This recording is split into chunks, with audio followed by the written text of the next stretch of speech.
हरे कृष्णा। राधे राधे सभी स्टूडेंट्स को। हरे कृष्णा। हिंदी से जितने भी बच्चे मुझसे जुड़े हुए हैं उन सभी को ठाकुर जी की ओर से बहुत सारा आशीर्वाद, बहुत सारा प्यार। और आज दो दो खुशियाँ हैं आपके लिए। इस वीडियो में पढ़ाने से पहले मैं आपको दोनों चीज़ें बताऊंगी। डबल खुशी है हमारे पास।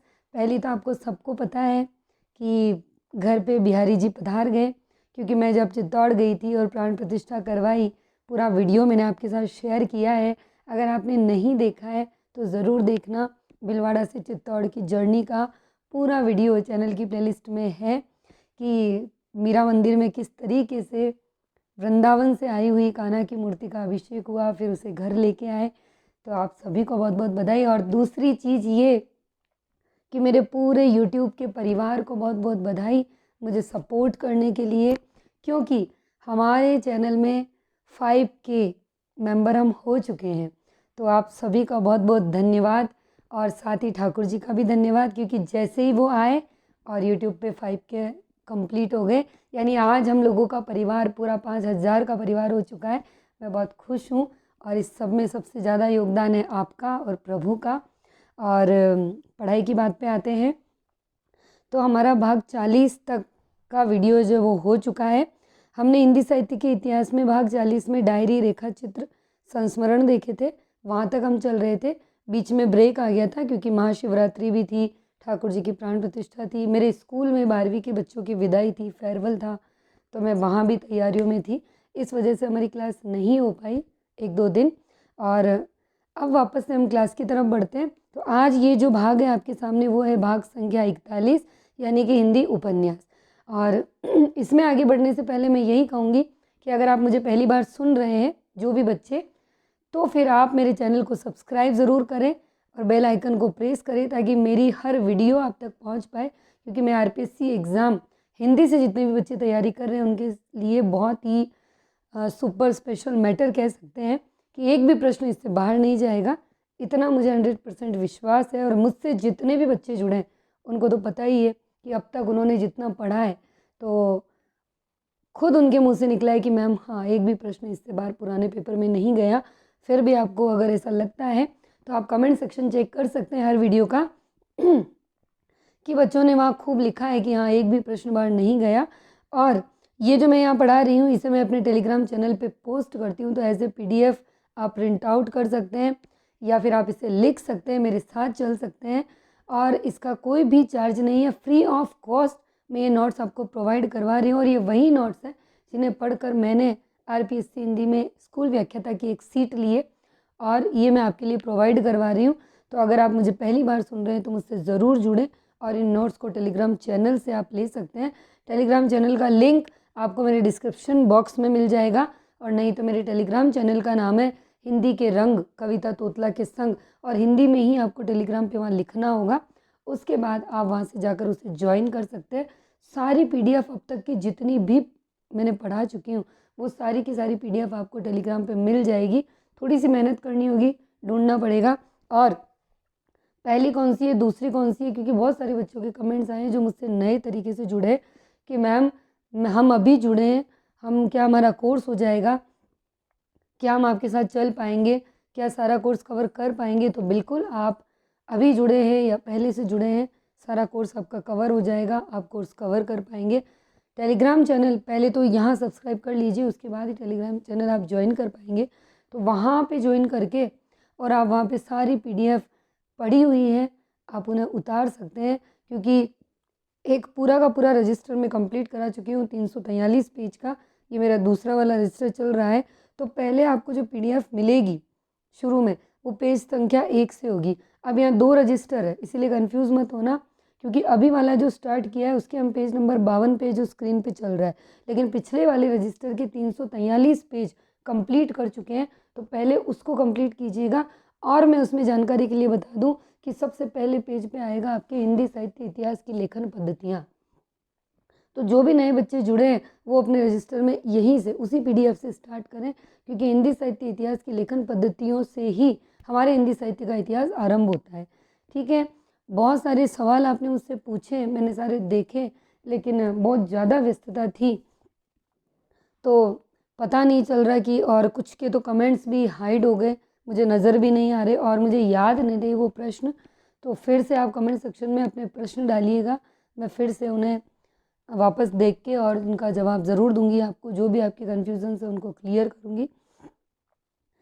कितनी ख़राब है ये मैम, है ना, हमेशा कहती है हमारी क्लास कंटिन्यू रहेगी, हमारी क्लास कंटिन्यू रहेगी, लेकिन 2 दिन क्लास लेती है फिर 2 दिन चली जाती है ना, पढ़ाना तो आता नहीं इनको, यही सोच रहे होंगे ना आप। तो देखिए मैं क्लास कंटिन्यू लेती हूँ, पर अब इस बार तो बिहारी जी खुद आ गए, तो क्या है ना कि थोड़ा सा भावुक हूँ, तो फिर बस उनकी तैयारी में इनमें इतनी व्यस्त हो गई कि कल की जो क्लास लेनी चाहिए थी मुझे वो भी नहीं ली, क्योंकि कल मैं चित्तौड़ से आई और आपको पता था कि फिर शाम को बेटे का बर्थडे था और बहुत हालत ऐसी हो चुकी थी 2 दिन से, एक दिन स्कूल में फेयरवेल, फिर अगले दिन ठाकुर, इन सब में बहुत ज़्यादा थकान, और फिर वीडियो नहीं बन पाया तो पोस्ट भी नहीं हो पाया। माफ़ी चाहूँगी इसके लिए कि मैंने एक दिन ख़राब कर दिया आपका। अब मैं फिर से ये तो नहीं कहूँगी कि क्लास कंटिन्यू रहेगी, नहीं तो फिर कहोगे मैडम कहते तो रोज़ हो और 2 दिन बढ़ा के और भाग जाते हो। लेकिन हाँ, ये विश्वास ज़रूर रखिए कि मैं आपका कोर्स ज़रूर कराऊँगी। कोर्स का मतलब जो मेरे पास मटेरियल है, जितना जानदार, वो सब का सब मैं आपको दूँगी। फिर भले मैं ना भी पढ़ाऊँ ना, तो मुझे कोई दुःख नहीं होगा, क्योंकि मेरे पास जो है जितना स्ट्रॉन्ग मैटर है वो मैंने आप तक पहुँचा दिया बस। यही इच्छा थी और इसी इच्छा के साथ मैं चैनल पे आई, और इन 5000 बच्चों का जो मुझे प्यार मिला है ना, वो मेरे लिए एक बहुत बड़ा अचीवमेंट है कि मैं आप सबके दिलों में जगह बना पाई, मेरे ये नोट्स आप तक मैं पहुँचा पाई, और प्रभु ने मेरी इसमें बहुत सहायता की। और एक चीज़ और है, मैं पहले समय ख़राब नहीं करूँगी, लेकिन कल का कोई चमत्कार है जो चित्तौड़ में मेरे साथ हुआ था।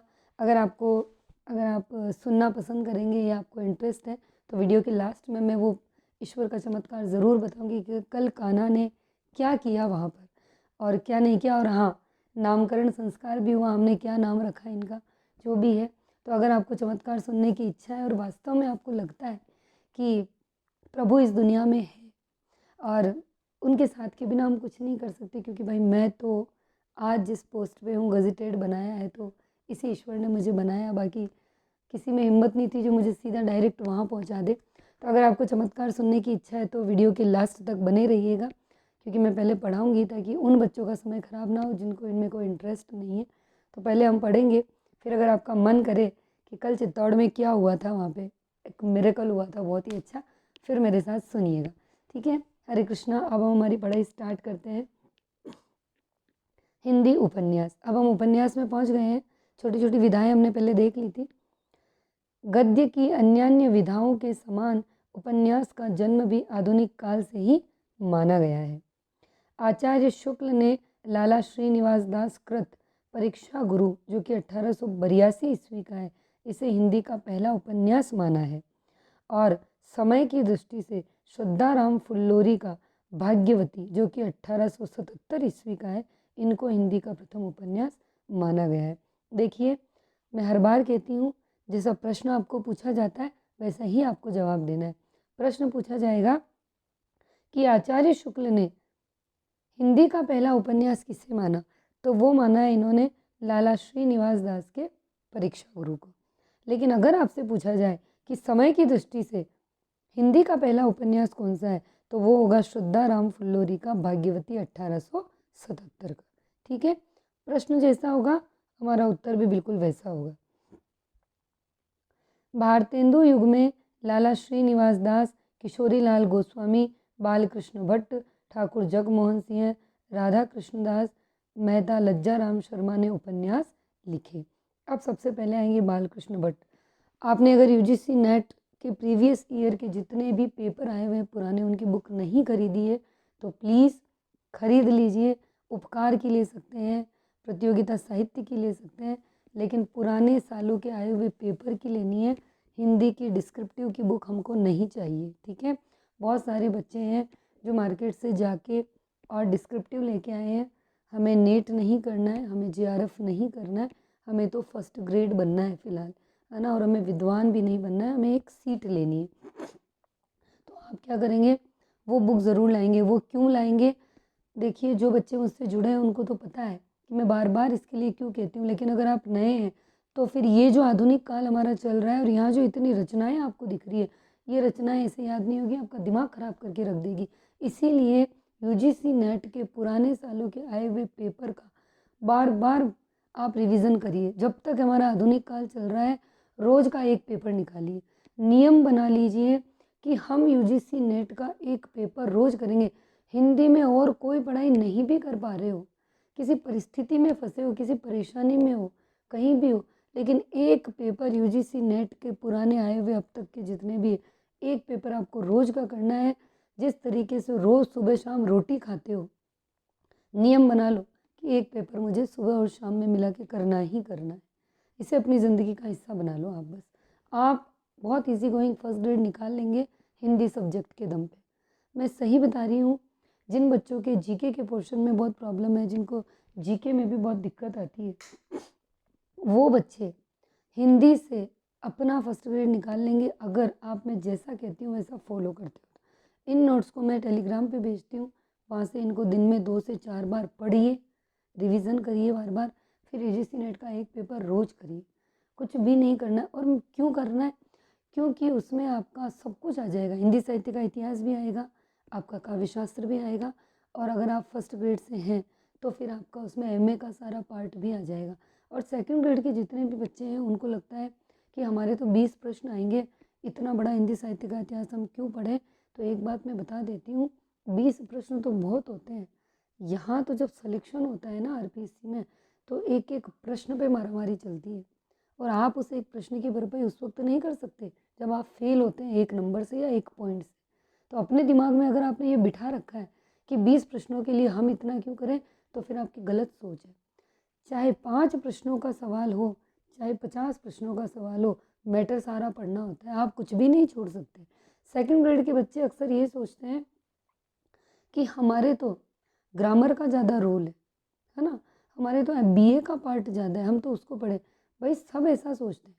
सेकंड ग्रेड का हर बच्चा ये सोचेगा, तो फिर हिंदी साहित्य कौन करेगा? काव्य शास्त्र के 5 प्रश्नों पे जोर कौन लगाएगा? और मैं और बता देती हूँ, जो बच्चे इन छोटी छोटी चीज़ों पे जोर लगाते हैं ना, उन्हीं का सिलेक्शन होता है।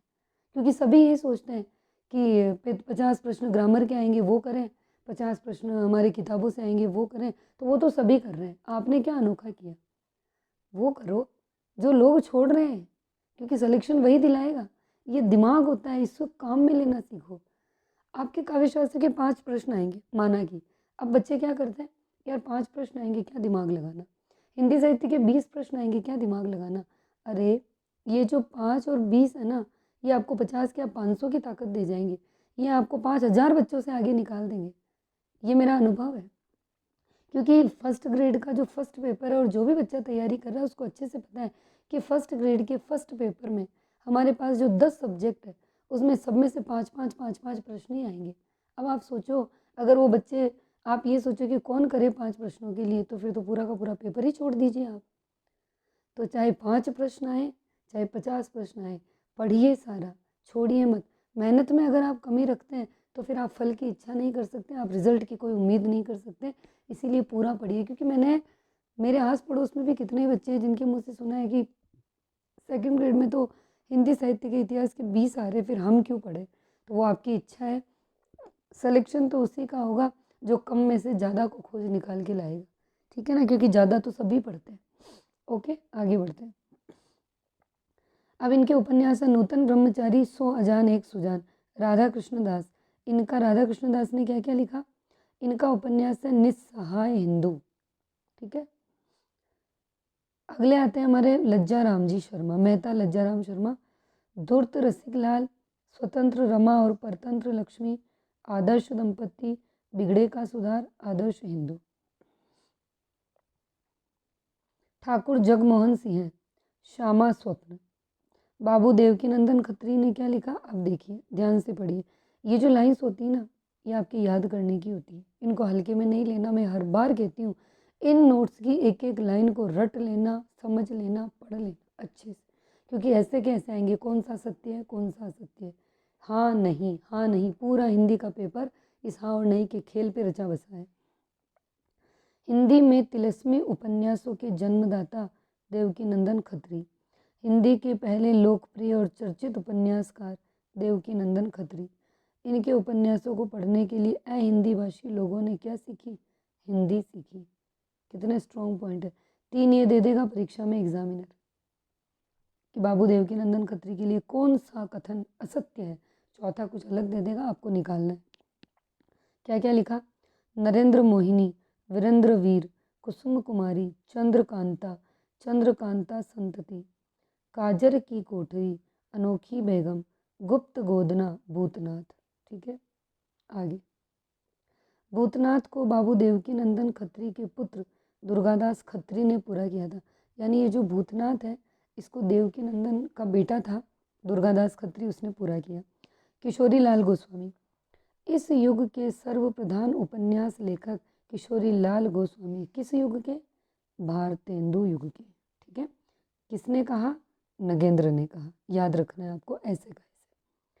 साहित्य की दृष्टि से इन्हें हिंदी का पहला उपन्यासकार कहना चाहिए, ये कहते हैं हमारे आचार्य रामचंद्र शुक्ल। उपन्यासों का ढेर लगा देने वाले दूसरे मौलिक उपन्यासकार कौन है? किशोरी लाल गोस्वामी। ये भी किसने कहा? शुक्ल ने कहा। जैसा प्रश्न पूछा जाएगा, जिस राइटर के अनुसार वैसा ही जवाब होगा। ठीक है, किशोरी लाल गोस्वामी ने अपनी लेखन यात्रा भारतेंदु युग में आरंभ की थी, किंतु इनका अधिकांश समय द्विवेदी युग में आता है। इन्होंने अपने उपन्यासों को प्रकाशित करने के लिए उपन्यास नामक पत्र का प्रकाशन भी किया। यानी उपन्यास नामक एक पत्र भी चलाया। ठीक है, तारा, चपला, रजिया बेगम, लीलावती, लवंग लता, हृदय हारिणी, ये क्या है? इनके उपन्यास है। अब आते हैं हमारे गोपाल राम गहमरी। ये भी बहुत फेमस है। क्यों है? जासूसी उपन्यासों के जन्मदाता। किसे माना गया? गोपाल राम गहमरी को। अपने उपन्यासों को प्रकाशित करने के लिए जासूस नामक पत्र निकाला। देखिए, ये पत्रों के नाम है ना, पत्र का नाम है इनका। क्या क्या उपन्यास है? सरकटी लाश, अद्भुत लाश, चक्करदार चोरी, जासूस की जासूसी, जासूस की भूल और जासूस के चक्कर में। द्विवेदी युग में उपन्यास लेखन के क्षेत्र में उल्लेखनीय कार्य नहीं हुआ। ये टर्म आपको बहुत अच्छे से पता होनी चाहिए।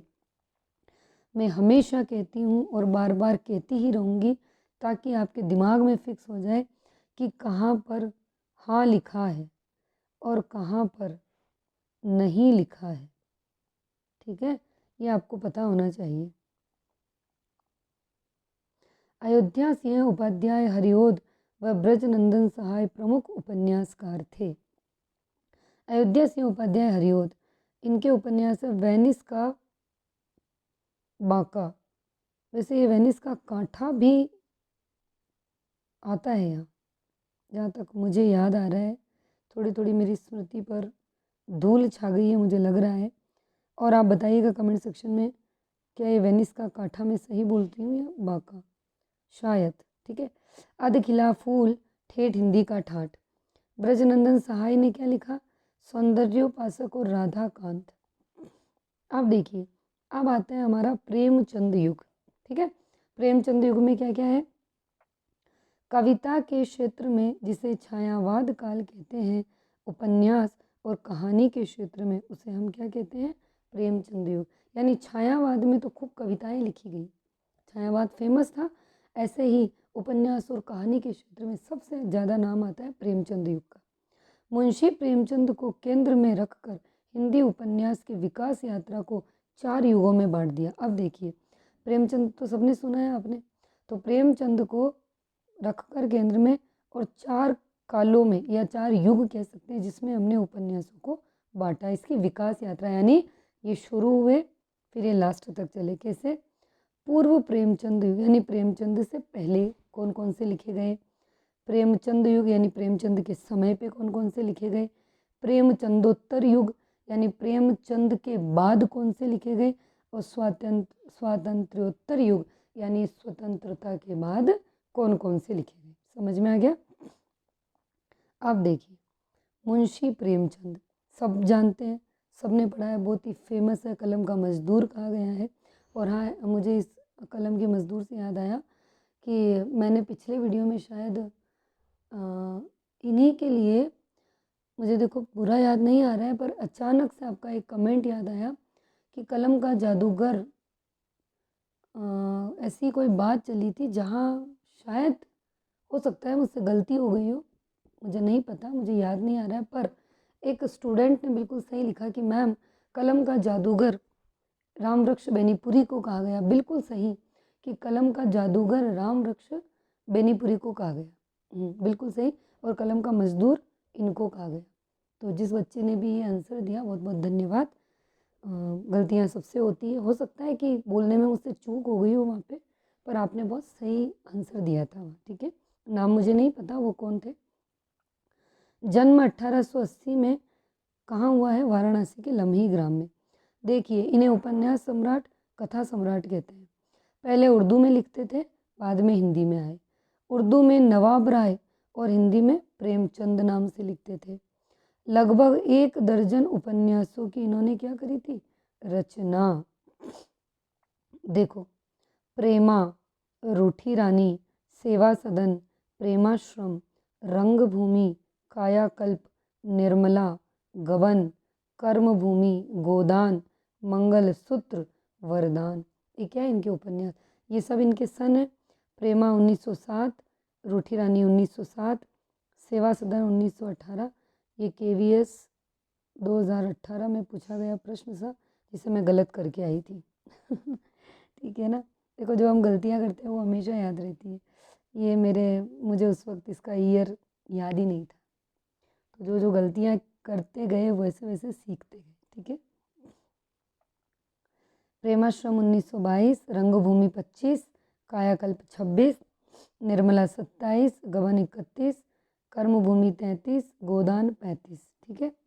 अब देखिए, मुंशी प्रेमचंद के आरंभिक उपन्यास इनके उर्दू उपन्यासों के हिंदी अनुवाद है।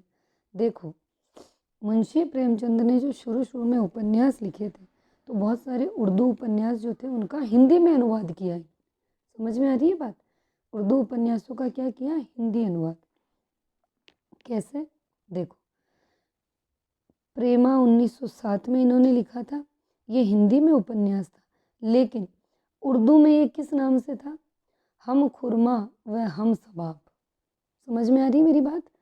हम खुरमा हम सबाब। इस उपन्यास का हिंदी में अनुवाद प्रेमचंद ने किस नाम से किया? प्रेमा नाम से। समझ में आया? ऐसे ही ये उर्दू का उपन्यास है जलवा ए इसार, इसको इन्होंने वरदान नाम से हिंदी अनुवाद। बाजार ए हुस्न, इसे प्रेमचंद ने सेवा सदन नाम से किया। परीक्षा में ऐसे भी पूछ सकता है कि बाजार ए हुस्न का किस नाम से हिंदी अनुवाद है प्रेमचंद के द्वारा? तो सेवा सदन। गोश ए आफियात, ये है 1922 में प्रेमाश्रम नाम से किया। चौगाने हस्ती, इसको इन्होंने रंगभूमि नाम से किया हिंदी में। रंगभूमि में सूरदास को इन्होंने पात्र बनाया है, जिसकी एक रचना आपकी अभी 9वीं से 12वीं की किताबों में आपको देखने को मिलेगी। पूर्णतः हिंदी में लिखित मुंशी प्रेमचंद का जो पहला उपन्यास यदि माना जाता है या फिर है, तो वो होगा हमारा कायाकल्प 1926 का, जो कि पूर्ण रूप से हिंदी में लिखा हुआ है। मुंशी प्रेमचंद का पहला प्रौढ़ उपन्यास कौन सा माना गया?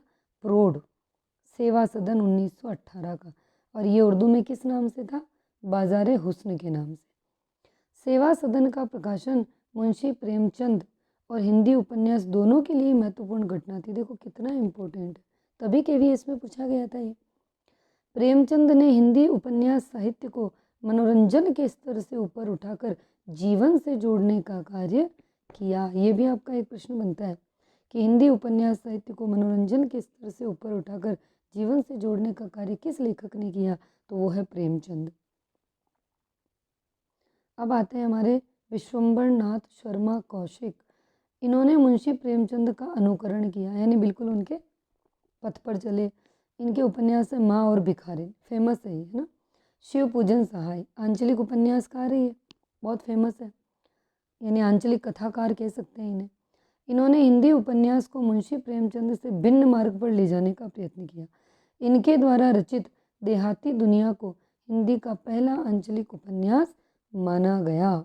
देहाती दुनिया का एक अंश आपको कक्षा 10th की किताब में पढ़ने को मिलेगा, माता का आंचल पाठ से, है ना, वहाँ पे मिलेगा आपको ये आत्मकथा और संस्मरण शैली में लिखा गया है। कौन सा? देहाती दुनिया। ठीक है। पांडेय बेचन शर्मा उग्र प्रेमचंद युग के सबसे बदनाम और अक्खड़ साहित्यकार थे ये उग्र जी। वैश्या जीवन को आधार बनाकर इन्होंने उपन्यासों की रचना की। इनके उपन्यासों को समाज के लिए अहितकर मानते हुए बनारसी दास जैन ने इन्हें घासलेटी साहित्य कह डाला। Very very important. यानी एक ऐसा राइटर जिनके उपन्यासों को समाज के लिए अहितकर माना और इनके जितना भी रचना इन्होंने करी उपन्यास के क्षेत्र में, जो साहित्य लिखा उसे क्या कहा गया? घासलेटी साहित्य। किसने कहा? बनारसी दास जैन ने। सॉरी। दिल्ली का दलाल, बुधवा की बेटी, शराबी, जीजाजी, सरकार तुम्हारी आंखों में, चंद हसीनों के खतूत, ये बहुत फेमस है। ठीक है। क्यों फेमस है? चंद हसीनों के खतूत को पत्र शैली में लिखा गया हिंदी का पहला उपन्यास माना जाता है। Very very most important. Rishabh चरण जैन, ये उग्र जी के अनुकर्ता थे, है ना, इनका अनुसरण किया।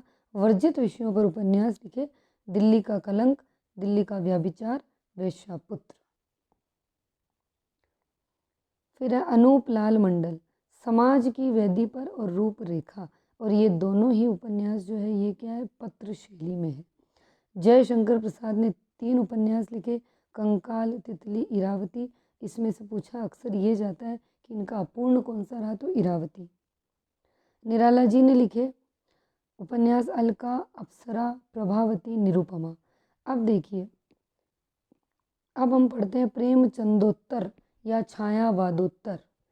तर का मतलब क्या होता है? ये जो टर्म है उत्तर यानी बाद में, इनके बाद का। छायावाद के बाद, प्रेमचंद के बाद।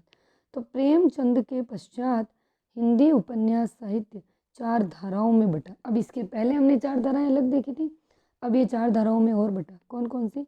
मनोविश्लेषणवादी, मार्क्सवादी, सामाजिक ऐतिहासिक और आंचलिक। 4 धाराएं आई थी, ध्यान रखना है। सबसे पहली आती है मनोविश्लेषणवादी उपन्यास धारा। फ्रायड के मनोविश्लेषणवाद से प्रभावित, साइकोलॉजी पढ़ेंगे आप, चाहे सेकंड ग्रेड हो चाहे फर्स्ट ग्रेड हो। फ्रायड का मनोविश्लेषणवाद दोनों में पढ़ना है, अच्छे से पढ़िएगा। आधी चीज़ें देखो, हिंदी जो है ना, मैं आपको और बता देती हूँ, आपका हिंदी सब्जेक्ट आपके जीके के कुछ पॉइंट्स को भी सॉल्व करेगा। कैसे? जैसे फर्स्ट ग्रेड में दयानंद सरस्वती आएंगे, आर्य समाज आएगा, है ना, जो सामाजिक और धार्मिक पुनर्जागरण आएगा, वहाँ से भी हिंदी के कुछ टॉपिक्स मिलते जुलते हैं। साइकोलॉजी में भी आपको हिंदी मैथ बहुत काम की आएगी, आगे देखते जाइए आप बहुत ज़्यादा। तो वो ध्यान से सभी चीज़ों को मिला के पढ़िए। साइको पढ़ रहे हैं तो भी उसे ऐसे पढ़िए कि हाँ मैं कुछ पॉइंट्स हिंदी के क्लियर कर जाऊँगी। जीके पढ़ रहे हैं तो भी आप कर जाएंगे। हिंदी पढ़ते हैं तो ये सोच के पढ़िए कि शायद मेरे जीके का कुछ मुझे मिल जाए इसमें। प्रवर्तक कौन है? जैनेन्द्र। अब मनोविश्लेषण देखो, किसका प्रवर्तक? मनोविश्लेषणवाद। यहाँ हम साइको की बात कर रहे हैं। देखो, मनोविश्लेषणवाद रहा फ्रायड का, सीधी सी बात साइको में, ठीक है। लेकिन हिंदी में जो मनोविश्लेषणवादी उपन्यास की धारा चलाई, वहाँ उसका जनक माना गया जैनेन्द्र को, क्योंकि जैनेन्द्र ने मनोविश्लेषणवादी उपन्यास लिखे थे। जैनेन्द्र अज्ञेय इलाचंद्र जोशी ये मनोविश्लेषणवादी उपन्यासकार हैं। और अक्सर परीक्षा में इस तरीके से प्रश्न आता है कि निम्न में से कौन सा मनोविश्लेषणवादी उपन्यासकार नहीं है, तो इन तीनों का नाम देके चौथा कुछ अलग दे देगा और आपको निकालना है। ठीक है। अब जैनेन्द्र ने कौन कौन से लिखे? परख, सुनीता, त्यागपत्र, कल्याणी, सुखदा, विवर्त, जयवर्धन, मुक्तिबोध, दशार्क, अनाम स्वामी। अज्ञेय ने कौन से लिखे? शेखर एक जीवनी, नदी के द्वीप, अपने अपने अजनबी। इलाचंद्र जोशी ने लिखा सन्यासी, पर्दे की रानी, प्रेत और छाया, मुक्तिपथ, ऋतुचक्र। ये इनके क्या थे? ये मनोविश्लेषणवादी उपन्यास। तो ये हमने यहाँ तक पढ़ा, ठीक है। आगे का पार्ट, आगे की जो भी हमने 4 धाराएं देखी यहाँ पर, ये वाली, तो ये हम पढ़ेंगे अब आगे से मार्क्सवादी है, सामाजिक, ऐतिहासिक, आंचलिक, ये आगे बढ़ेंगे। ठीक है, यहाँ तक का हो गया। और वीडियो को लाइक ज़रूर करें, मुझे मोटिवेट करने के लिए रिक्वेस्ट है मेरी। बिना लाइक किए कभी मत जाइए। ठीक है, मैं अपने टाइट शेड्यूल में से आपके लिए समय निकालती हूँ, तो आप सिर्फ एक लाइक बटन पर लाइक करके, इतना सा, मुझे शायद 1 सेकंड भी नहीं लगता है, इतना सा समय आप दे सकते हैं। और मैं उम्मीद करती हूँ आपसे इतनी। अब आपका ये वीडियो हो चुका। अब मैं आपको कल का एक चमत्कार है जो बता देती हूँ, जो वहाँ पे चित्तौड़ में हुआ था। ठीक है, अगर आपको इंटरेस्ट है तो आप सुन सकते हैं, नहीं तो आप जा सकते हैं वीडियो को। तो आपका क्लास हो गई है। तो देखिए, कल प्राण प्रतिष्ठा हो गई थी ठाकुर जी की, और उसके बाद महाराज जी ने कहा कि आप ठाकुर जी को यहाँ से मंदिर से लीजिए और आप मेरे घर पे जाइए।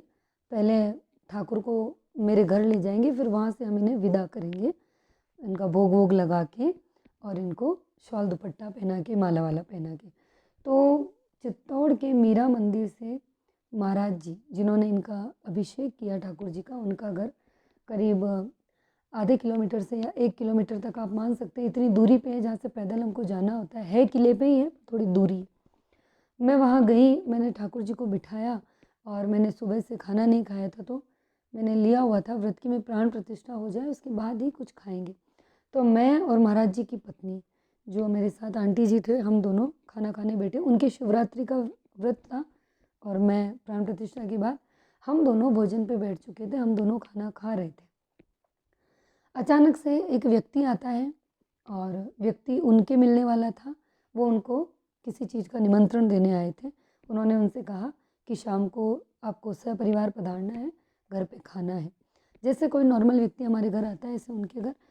जैसे वो व्यक्ति जाने लगा, और पंडिताइन जी ने कहा आंटी जी ने कि अरे रुको, आप आए हो तो कान्हा जी के दर्शन करते जाओ, अंदर विराजे हुए। तो उसने कहा कि कान्हा जी यहाँ कहाँ हैं? तो बोले कि ये मैडम आई है जो कान्हा जी की प्राण प्रतिष्ठा की है, और विग्रह अंदर, विग्रह स्वरूप अंदर विराजे हुए हैं, आप दर्शन कर लीजिए, फिर आप जाइए। वो व्यक्ति उस रूम में गए जहाँ पर ठाकुर जी थे, और दर्शन किए, प्रणाम किया, और बाहर आए। और आते ही मुझे कहा कि ज़बरदस्त मूर्ति है, कि जैसे ही मैं उस मूर्ति के पास गया, और मेरी बॉडी में एक अजीब सा वाइब्रेशन होने लगा, खतरनाक सा, जैसे कि कोई है वहाँ पे बैठा हुआ है साक्षात। तो मुझे हंसी आ गई इस बात पे, और मैंने उनसे कहा, मैंने कहा भैया आपको सच में लगा क्या कि उसके अंदर कोई गज़ब बात है? तो उन्होंने कहा कि हाँ, कि मैं तो जैसे, वो बोले कि आप प्राण प्रतिष्ठा करके ले जा रहे हो, अब आपको नहीं लगा वो मुझे नहीं पता, लेकिन मैं जैसे ही उस विग्रह के पास गया, और एक ऐसा लगा जैसे मुझे किसी ने खींचा हो, और मेरी पूरी बॉडी में एक वाइब्रेशन सा हुआ ज़बरदस्त। तो मुझे लगा कि हो सकता है इनके साथ हुआ हो। तो मुझे उस बात पर एक ज़रा सी हंसी आ गई, और मैं मन में सोचने लगी कि कान्हा, क्या सच में आप मेरे साथ चल रहे हैं? क्या सच में आप प्राण सहित चल रहे हैं? मैं खाली आपको बस एक पैक करके लाई थी, लेकिन अब आपके अंदर प्राण, आप सजीव हो चुके हैं, है ना? देखिए, ये बातें आपको तब समझ आएगी जब आपके अंदर भाव होंगी प्रभु के प्रति। उनका ये कह के और चले जाना हुआ उसके बाद। और उन्होंने साथ में ये भी कहा कि पंडिताइन जी को, कि आपको शर्म आनी चाहिए कि आपके घर पे मेहमान स्वरूप भगवान विराजे हैं, और आप खुद झीम रहे हैं, जबकि उनको अभी तक भोग भी नहीं लगाया आपने। और उनका ये कहना हुआ, और हमारे खाते हुए हाथ रुक गए, और हमें तब फील हुआ कि गजब कर दी, कि हम खाना खाने बैठ गए और प्रभु को कुछ भोग ही नहीं लगाया। यानी ठाकुर ने अंदर से कहलवा दिया उस व्यक्ति के माध्यम से कि देखो ये खुद खा रही है, और मुझे घर पे बिठा रखा है, और मुझे तो कुछ भोग ही नहीं लगाया। हाथों हाथ पंडिताइन जी ने हलवा बनाया, ठाकुर जी को भोग लगाया। और उसके बाद मैंने मेरी फ्रेंड से कहा, जो मेरे साथ गोपी गई थी, मैंने चंचल से कहा कि चंचल, अब हमें बस में जाना है, क्योंकि गाड़ी तो हम लेके नहीं गए थे, कि इनका सारा श्रृंगार खोल दे, क्योंकि बस में दिक्कत आएगी, ठाकुर को चुभेंगे, दर्द होगा, तो सारा श्रृंगार उतार दे, हम इन्हें फिर बस में लेके चलेंगे, ईजी गोइंग, इनको पहना उड़ा के। उसने सारा श्रृंगार उतारा, मैं बाहर थी, वो अंदर गई, तो उसकी आवाज़ आई अंदर उस कमरे से कि दीदी, ठाकुर के पैरों में पायल नहीं है, एक पैर की, एक पैर में तो पायल है, पर एक पैर की पायल नहीं है। और मेरा दिमाग एकदम से सुन्न हो गया। मैंने प्रभु से कहा, मैंने कहा प्रभु, अभी तो मैंने पहनाया और अभी से घुमाना भी चालू कर दिया। मैंने कहा प्रभु, मेरे पास तो सिर्फ एक जोड़ी श्रृंगार है और 2 जोड़ी कपड़े हैं, और अभी तो मैंने पूरी व्यवस्था भी नहीं की है, क्योंकि मेरा 9 से 5 तो स्कूल रहता है, 5 बजे मैं घर आती हूँ, फिर उसके बाद मैं बच्चों में रह जाती हूँ, ना मैं बाज़ार जाना हो रहा है, मैं कैसे कहाँ से क्या लाऊँगी, थोड़ा तो शांति रखते। अभी तो मैं श्रृंगार एक जोड़ी मँगवाया वृंदावन से और आपने घुमाना भी चालू कर दिया, तो मुझे बड़ा दुःख होने लगा। मैं प्रभु से मन ही मन शिकायत करने लगी कि आप क्या कर रहे हो ये सब? आपको पता है मुझे टाइम नहीं है बाज़ार जाके लाने का। मैंने कहा मैं और ले आऊँगी नए-नए, लेकिन रुको तो सही थोड़ा, अभी तो आपको पहनाया है। और ऐसे कह के मेरा मन बहुत दुखी हो गया और मैंने चंचल ने कहा कि अब क्या करें? क्योंकि अगले दिन वापस इनकी सेवा करनी है, इनको नहलाना है, इनको श्रृंगार कराना है, तो अब पायल तो एक ही है, क्या पहनाऊँगी? घर पे भी नहीं है मेरे पास कुछ भी। मैंने चंचल से कहा कि तू यहीं रुक, मैं वापस मंदिर जाऊँगी और मैं उस मंदिर में ढूँढ के आऊँगी, क्योंकि इन्होंने 100% वहीं कहीं न कहीं गिरा दिया, जब मैं इन्हें घर ला रही थी। तो मेरे को माता जो आंटी जी थे उन्होंने कहा कि बेटा वो इतनी सी पायल तुझे कहाँ मिलेगी? कि अब वो तो किसी गाड़ी-वाड़ी के पहिए के नीचे भी आ गई होगी तो टूट गई होगी, या फिर वो इतनी सी चीज़ अब 1 किलोमीटर की दूरी मंदिर की, कि तू कहाँ ढूँढेगी उस रोड पे उस पायल को? मैंने कहा नहीं, मैं ढूँढने तो जाऊँगी, नहीं मिलेगी तो कोई बात नहीं, पर एक बार मैं ढूँढूँगी। मैं घर से निकल पड़ी, एक जोड़ी पायल मेरे हाथ में, एक एक पायल, और एक पायल वैसी की वैसी पूरे रोड पे मेरी नज़रें, और मैं मन में कान्हा से कह रही हूँ कि ये क्या कर दिया आपने, मेरे पास है ही नहीं है। जैसे ही मैं मंदिर के करीब पहुँचने वाली थी, लगभग शायद दिख रहा था मंदिर मुझे, और मेरे मन में वो व्यक्ति याद आया जो व्यक्ति उस वक़्त निमंत्रण देने आया था, और उसने कहा था कि इस विग्रह के अंदर ज़बरदस्त आकर्षण है, और मेरी बॉडी वाइब्रेट हुई थी। तब मैंने ठाकुर से कहा, मैंने कहा प्रभु, अगर वो व्यक्ति सच बोला है और आप प्राण सहित मेरे साथ पधार रहे हैं, तो आपकी पायल मुझे यहीं मिलेगी, जहाँ मुझे लग रहा है। और 2 चीज़ें थी, तिलक भी घुमा दिया था, पायल दोनों घुमा दिया था इन्होंने। और अगर जो मुझे नहीं मिला तो मैं ये समझूँगी कि मैं केवल मूर्ति को उठा के ले जा रही हूँ, कोई प्राण नहीं है आप में। आप मानेंगे नहीं, मैं मंदिर के वहाँ पहुँची और मंदिर की सीढ़ियाँ चढ़ूँ, उससे पहले मंदिर की सीढ़ियों के बिल्कुल पास जहाँ मैंने सोचा, वहीं वो पायल मुझे दिखी, और मैंने उस पायल को उठाया और अपने हाथ में लिया। वहाँ से हज़ारों गाड़ियाँ निकलती है, हज़ारों, क्योंकि रोड है, लेकिन उस पायल के खरोंच तक नहीं आई। ऐसे के ऐसे वो पायल वहाँ रखी हुई थी, मैंने उठाई, फिर मैं दौड़ के मंदिर के अंदर गई, और मुझे पता था कि मंदिर के अंदर कुंभ श्याम मंदिर और मीरा मंदिर के बीच में ही तिलक गिरा होगा, और वहाँ का वहाँ वो तिलक मुझे पड़ा हुआ दिखा। मैंने पायल और तिलक उठाया और मैं दौड़ के फिर से मीरा मंदिर के वहाँ गई, और मेरा मन ऐसा हो गया, मैं भावुक हो गई, और मैंने महाराज जी ने पूछा कि अरे आप अचानक कैसे आए, आप तो चले गए थे ठाकुर जी को लेके। मैंने कहा ये जाने कहाँ दे रहा है मुझे, ये तो मुझे दौड़ा रहा है, कभी तिलक घुमा रहा है, कभी पायल घुमा रहा है, कभी क्या कर रहा है, कुछ समझ नहीं आ रहा है। महाराज जी ने कहा कि बैठ जाओ अब आप यहाँ थोड़ी देर, कि आप बिना मिले जा रहे थे ना यहाँ मंदिर में, मीरा मंदिर के जो मेन गर्भगृह के की जो छवि है, आज आपने उसको देखा ही नहीं, आपने ढंग से दर्शन किए नहीं, आप थोड़ी देर यहाँ बैठ जाओ। कि इसने वापस आपको बुलाया कि तू जा रही है मुझे लेके, लेकिन जो मेरा मेन विग्रह है तो उसके तो दर्शन करती जा। 1 किलोमीटर दूरी से मुझे वापस मंदिर बुला के अपने पायल और अपना तिलक घुमा के मुझे फिर से दौड़ाया। फिर मैं वहाँ थोड़ी देर बैठी, फिर मैंने उनसे कहा कि प्रभु अब कुछ मत घुमाना प्लीज़, अब जो सामान है मेरे पास उसी में घर चल लेना, लेकिन प्लीज़ कुछ मत घुमाना। उसके बाद मैं उन्हें लाई, और जैसे ही मैं चित्तौड़ के रोडवेज़ डिपो पे उतरी, ये मेरे हाथों में ही थे। पता नहीं कहाँ से इतना वज़न हो गया उस मूर्ति में कि मैंने मेरी फ्रेंड को कहा, मैंने कहा चंचल फटाफट पकड़, मेरे से नहीं उठ रहे हैं, मैं गिरा दूँगी इनको। मेरा हाथ फटने लगा इतना ज़बरदस्त, और उस मूर्ति के अंदर इतना वज़न हो गया कि मैं उठा भी नहीं पाई, और मुझे ऐसे कैसे मेरी सहेली गोपी को देना पड़ा उसे। और चंचल ने जैसे ही उठाया तो बोलती है कहाँ है इनमें प्राण? ये तो बिल्कुल हल्के हैं। मैंने कहा नहीं, मेरे से नहीं उठ रहे थे अभी। बोले आप तो पागल हो कि प्रभु ही आपसे नहीं उठ रहे हैं। इतना वज़न उन्होंने खुद में कर लिया कि मेरे से नहीं उठे। फिर मैंने टिकट विकट लिया, उसके बाद जब मैं गाड़ी में बैठी तब चंचल मुझे देने लगी, तो मैं डर रही थी। मैंने कहा ये इतना, ये तो बहुत ज़्यादा वज़न हो गया। फिर चंचल ने कहा दीदी, इन्होंने आपको ये महसूस कराया कि ये केवल मूर्ति नहीं है, ये प्राण सहित आपके साथ जा रहे हैं, इसीलिए इन्होंने अपने आप को बहुत भारी कर लिया, और इसीलिए इन्होंने पायल और इन्होंने आप इनका तिलक घुमा दिया, ताकि आपको ये ना लगे कि जितने भाव आपके अंदर है ना, उन्हीं भावों से आपके साथ जा रहे हैं। उसके बाद मैंने जब फिर से उन्हें गोद में लिया, तो वो इतने अच्छे से एक छोटे से बच्चे की तरह आ गए, मैं बहुत ईज़ी वे में उनको लेके आई और फिर घर आई, तो घर पे आने के बाद फिर से वही नटखट कन्हैया, इन्होंने फिर से पायल को घर में घुमा दिया। और आप मानेंगे नहीं पायल कहाँ मिली? जो ड्रॉअर मैंने कभी नहीं खोली पिछले 4 महीनों से, जिसके ऊपर ये बैठे हुए हैं जिस मंदिर पे, उस मंदिर के उसमें एक बॉक्स है, उस बॉक्स के अंदर इनकी जो सारी ड्रेसेज़ हैं, तो मैं सोच रही थी मैं कल क्या पहनाऊँगी, मेरे पास कपड़े नहीं है, क्या करूँगी? लेकिन इन्होंने मुझे ये बताया कि इन्होंने उस पायल को सारे कपड़ों के नीचे, जबकि हमने उस ड्रॉअर को खोला भी नहीं, किसी ने हाथ भी नहीं लगाया और उसके नीचे वो पायल रखी थी। मैंने जैसे ही ड्रॉअर खोला, मैंने सोचा शायद पहले मुझे लगा इसके अंदर तो कहाँ से आएगा, इसको तो हमने खोला ही नहीं। लेकिन मैंने ऐसे ही उसको खोला, तो मैंने देखा अरे! इसमें तो इतनी ड्रेसेस पड़ी है, जो पहले जो ठाकुर जी थे, जो मेरी फ्रेंड को मैं सेवा दे चुकी हूँ, उनकी कुछ ड्रेसें मेरे पास थी। तो इन्होंने ये दिखाई कि देख मेरे मेरे पास और पड़ी है ड्रेसें, तुझे पता ही नहीं है। और मैंने उन ड्रेसों को जैसे उठा के देखने लगी, दिखा पायल उन ड्रेसों के नीचे, देख के दंग रह गई। मैंने कहा वाह कान्हा, क्या लीला है तेरी। तो मतलब आपके अंदर अगर भाव है, आस्था है, तो कुछ भी पॉसिबल है। और मेरा गज़ेटेड ऑफ़िसर बनना भी किसी चमत्कार से कम नहीं है।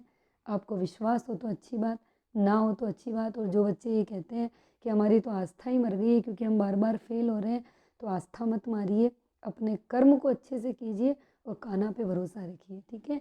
तो आज की क्लास में इतना ही। आपको कैसा लगा ये चमत्कार?